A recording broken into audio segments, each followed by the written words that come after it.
Hi, welcome back to the Jeepster build. As I mentioned in my past videos, this rear end was out of a '66 Mustang. The guy I bought it from said he had put new bearings in it. I made the assumption he'd put new bearings in everything. Apparently it was only in the outer axles. He put disc brakes on it, so while he had that apart, he apparently put in bearings.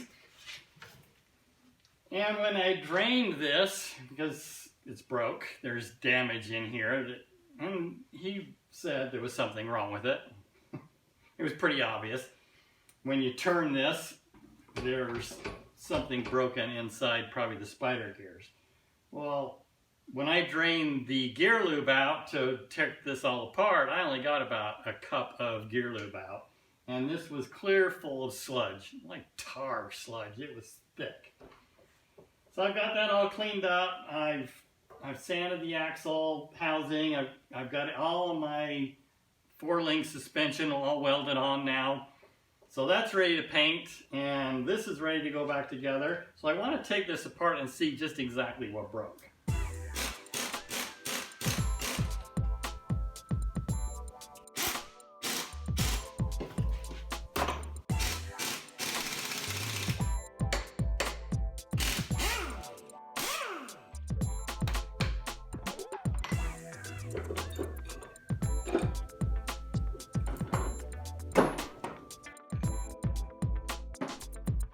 That little bit of gear lube there was in the differential case, these gears are in really good condition. Too bad they're just the wrong gear. These I believe was a 280 something, and I want to go with the 355 I'm thinking of. The housing looks good.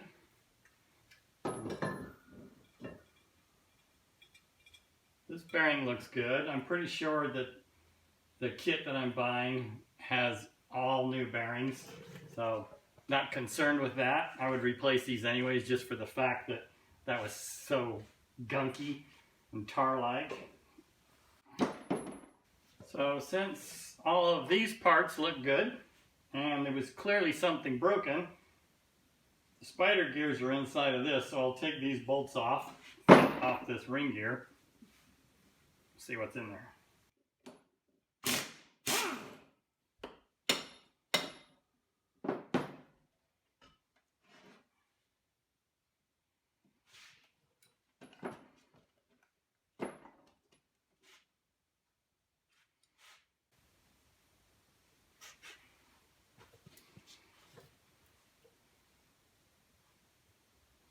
Lots of metal. It's really silver. I would say the inside of this wasn't getting any gear lube at all. There's nothing broke, which is really surprising. I thought they'd be broken teeth. So as you can see up close, how much that pin moves and it twists. It's not supposed to twist. It's supposed to be pinned all the way through. And as that pin sheared off and things started getting sloppy in there for those spider gears, that's why there's so much turning and movement in here. You see the same thing with this side. How much that moves inside of the housing.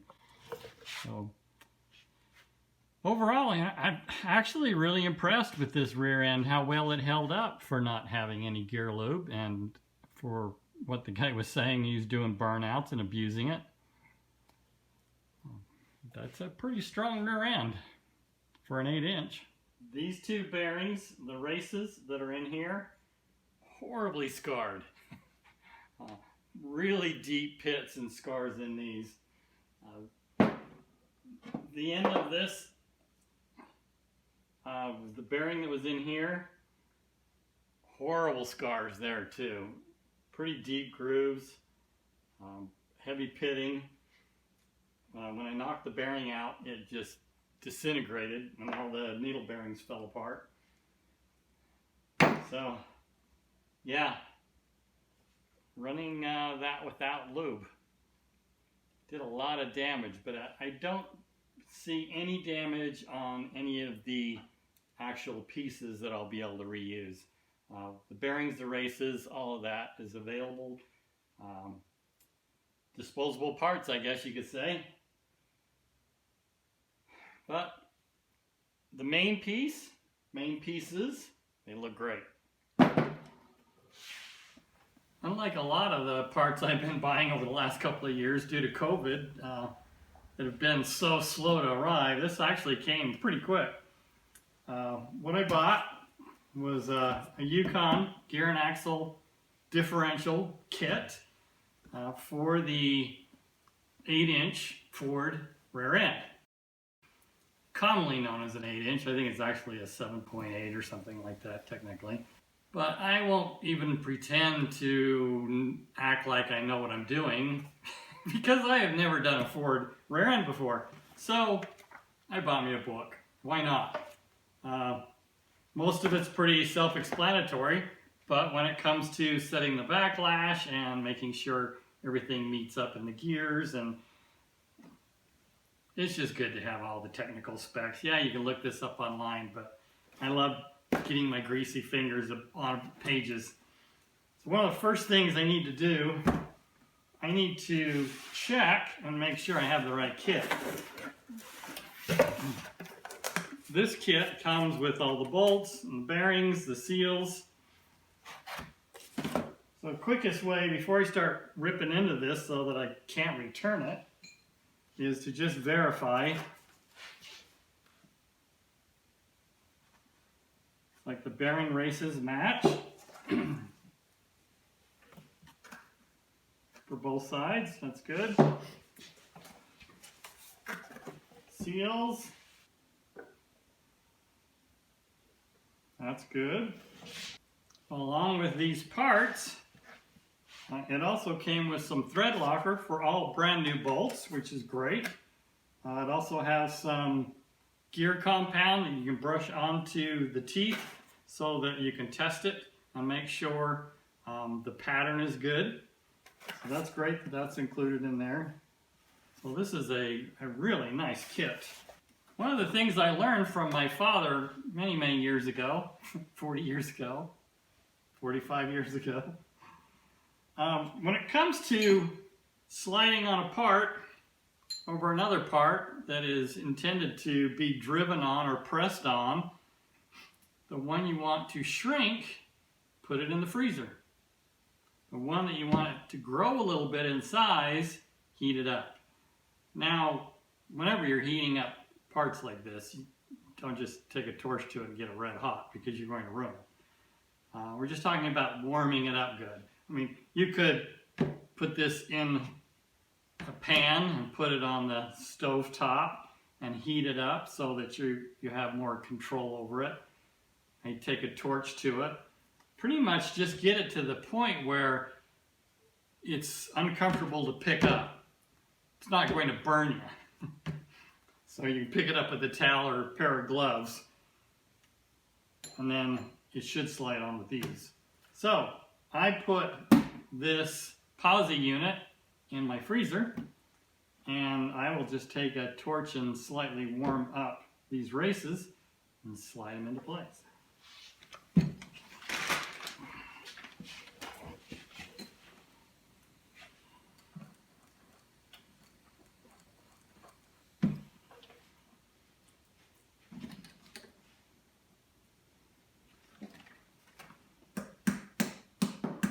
Now, as you work this down, just make sure that is staying perfectly aligned all the way down. If it starts getting at least a little bit cocked, make sure you work that edge over and just keep it going straight down.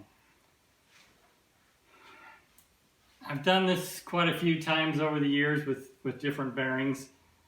You get a feel for it after a bit.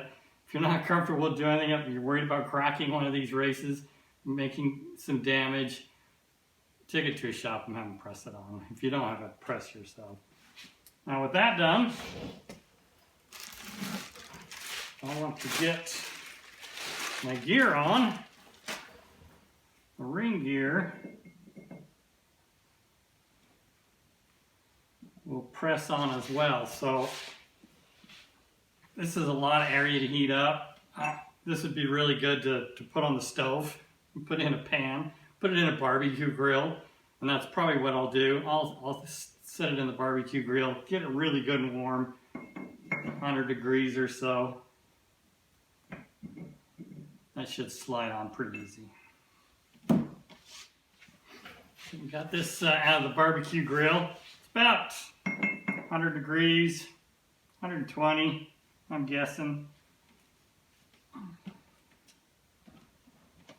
Line up some bolts.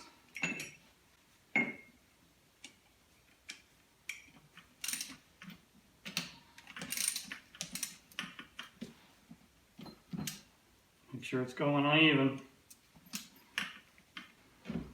Okay, now that I've got that completely seated, I'll take these bolts back out, and each one of these needs to be set with Loctite and torqued down. So I will do that now. Not exactly sure how I'm going to torque this. I'm going to have to rig up some kind of a tool where I can hold this while I torque it. In an open differential, once you get everything loaded and all the parts are together, I can go back and hand torque all these by setting the part brake or something that way.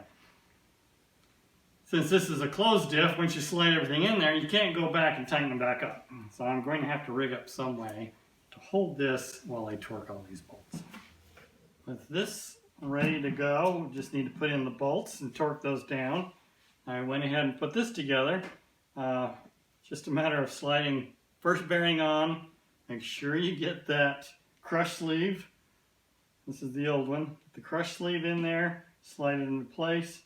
Drive the outer bearing on, and then make sure you get your seal in there before you really crank this down. Now I've tightened it up to where the bearing slid up against the crush sleeve. So now I have that crush sleeve just 1/16 of an inch away from bottoming out both bearings. So that's when I went ahead and got the seal in. Now I've got everything ready. And just keep torquing it down until that crush sleeve hits, and then you have to adjust how much friction you have on those bearings. So you need to make sure there's not too much pressure on that bearing, and at the same time you want to make sure they're greased really well before you slide all that in together. Also, I like to put a sealant around the edge of that seal before I drive it into place. I've had these leak.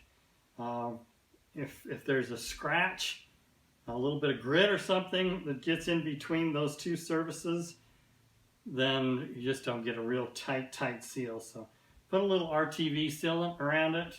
I've got some black sealant. Just put a dab around that edge, drive it into place, and you're golden. The kit came with a new nut. That'll also have to be Loctited on.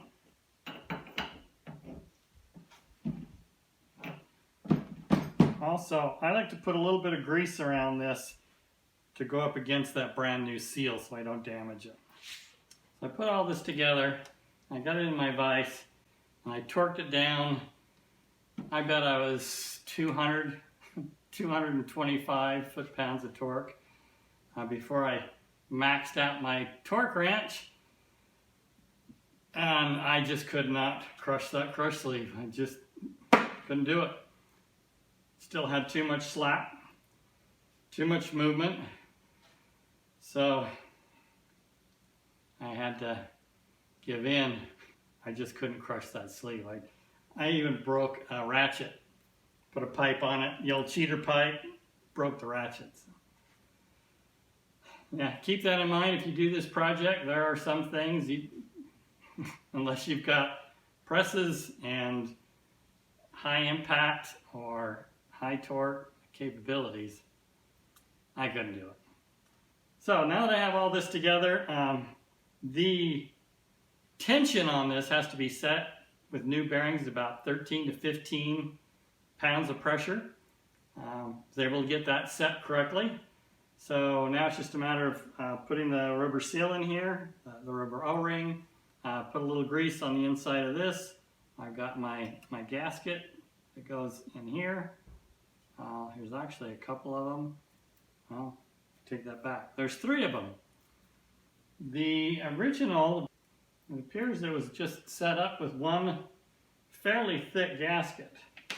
These, actually, there's 4. So you can adjust, make some fine adjustments.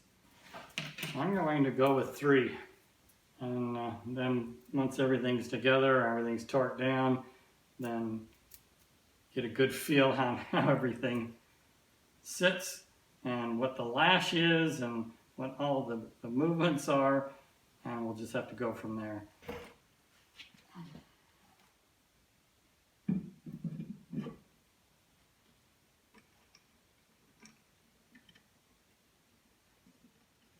Okay, well, it was a little trial and error to get the pattern that I really like. Put it all together, torqued everything down, ran it around a couple of times, and it just wasn't dead on the way I wanted to see it. So I removed this end of it, slid it out, took off one of these little spacers. That's all it took. Now it's just right where I want it. It's a lot of work. Hats off the guys that do this for a living. Man, it's heavy. It's hard torquing. Yeah, there's a lot of work that goes into these. But it feels good to be able to say I did it myself, majority of it. So you get some gasket sealant on the 2 surfaces. Drop this thing in there, make sure it's in the correct way for my axles, and this is done. If you like what I'm doing, give me a like, share. It's great if you get the word out, let people know what I'm doing. If you like what I'm doing, appreciate you tuning in. Subscribe if you haven't already. Thanks again for watching. Bye for now.